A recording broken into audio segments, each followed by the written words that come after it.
दोपहर का समय था।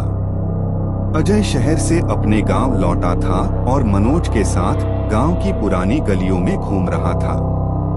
वे दोनों अंधे कुएं के पास पहुंचे, जो सदियों से सूखा पड़ा था और जिसकी मुंडेर पर पीपल की जड़ें लिपट चुकी थीं। दादी माँ वहां से गुजर रही थीं। उन्होंने दोनों को देखकर वहीं रुक गईं।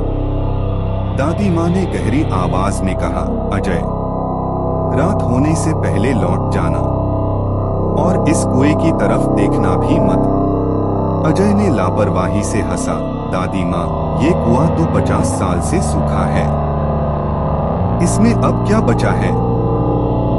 सिर्फ धूल और पत्थर। बेटा, पानी सूखता है, प्यास नहीं।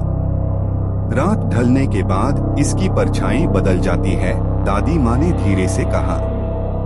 जो भी शाम ढलने के बाद इसमें अपनी सूरत देखता है, उसकी सूरत कुएं में ही रह जाती है। मनोज थोड़ा डर गया।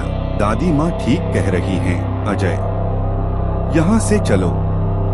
अजय ने मनोज को चिढ़ाया, डरपोक, यह सब पुरानी कहानियां हैं। मैं तो आज रात यहाँ आऊंगा और देखूंगा कि यह कुआं मेरी कौन सी परछाई चुराता है। दादी माँ ने दोनों को उदास आंखों से देखा और बिना कुछ और कहे आगे बढ़ गईं। रात 12 बजे चांदनी रात में अजय और मनोज दबे पांव अंधे कुएं के पास पहुंचे। मनोज फुसफुसाया, अजय, प्लीज रहने दे, चल घर चलते हैं। अजय ने मोबाइल की टॉर्च जलाई और सीधे कुएं के मुंह पर मारी। टॉर्च की रोशनी नीचे गहरे शून्य में खो गई। अजय ने एक पत्थर कुएं में फेंका। आवाज सुनने के लिए उन्होंने सांस रोक ली, लेकिन कोई धम्म की आवाज नहीं आई। पत्थर शायद मिट्टी के ढेर में समा गया था। देखा, कुछ नहीं है, अजय ने कहा और टॉर्च ऑफ करके सीधे कुएं के अंदर झांका। चांद की रोशनी सीधी कुएं के बीचों बीच पड़ रही थी। अजय को नीचे अपना चेहरा दिखाई दिया, परछाई एकदम साफ। अजय ने मुस्कुराया, परछाई ने भी मुस्कुराया। फिर अजय ने अपनी मुस्कान रोक ली, लेकिन नीचे वाली परछाई मुस्कुराती रही। अजय का शरीर अकड़ गया। उसने झटके से अपना सिर ऊपर खींचा। मनोज ने पूछा, क्या हुआ, क्या देखा? अजय ने खुद को संभालते हुए कहा, कुछ नहीं, बस परछाई हिल रही थी। चल अब घर चलते हैं। अजय ने मुस्कुराने की कोशिश की, पर उसकी मुस्कान अजीब खिंची हुई थी। वह मुड़ा और बिना कुछ कहे तेजी से गांव की ओर चलने लगा। मनोज ने कुएं में झांकने की हिम्मत नहीं की और अजय के पीछे पीछे दौड़ पड़ा। अगली सुबह मनोज अजय के घर पहुंचा, पर अजय वहां नहीं था। दादी माँ आंगन में बैठी उदास थीं। मनोज ने पूछा, दादी माँ, अजय कहाँ है?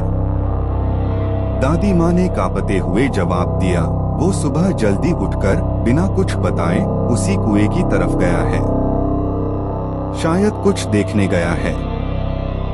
मनोज और दादी माँ भागते हुए अंधे कुएं तक पहुंचे। अजय वहां कुएं की मुंडेर पर बैठा था। वह शांत था और कुएं की ओर देख रहा था। उसके चेहरे पर एक अजीब सी स्थिर मुस्कान थी, वैसी ही मुस्कान जो कल रात परछाई के चेहरे पर थी। मनोज ने उसे आवाज दी, अजय, चल घर, क्या कर रहा है यहाँ? अजय ने धीरे से सिर घुमाया और उसी स्थिर मुस्कान के साथ मनोज की तरफ देखा। उसकी आंखें चमक नहीं रही थीं, वे खाली और बेजान थीं। मनोज को लगा कि वह उसे पहचान ही नहीं पा रहा है। डर के मारे मनोज ने हिम्मत करके कुएं के अंदर झांका। नीचे, जहां कल रात केवल अंधेरा था, आज चांद की रोशनी जैसी हल्की चमक थी। और उस चमक में मनोज ने दो परछाई देखी। एक उसकी अपनी, जो डर के मारे कांप रही थी, और दूसरी अजय की असली परछाई। वह परछाई जमीन में फंस चुकी थी और उसका चेहरा ऊपर बैठे अजय की नकली मुस्कान के विपरीत डर से चीख रहा था। मनोज ने जब ऊपर देखा तो अजय अब भी मुस्कुरा रहा था, उसकी आंखें खाली थीं। उस नए अजय ने धीरे से अपना हाथ बढ़ाया और मनोज के कंधे पर रख दिया। मनोज चीख भी नहीं पाया।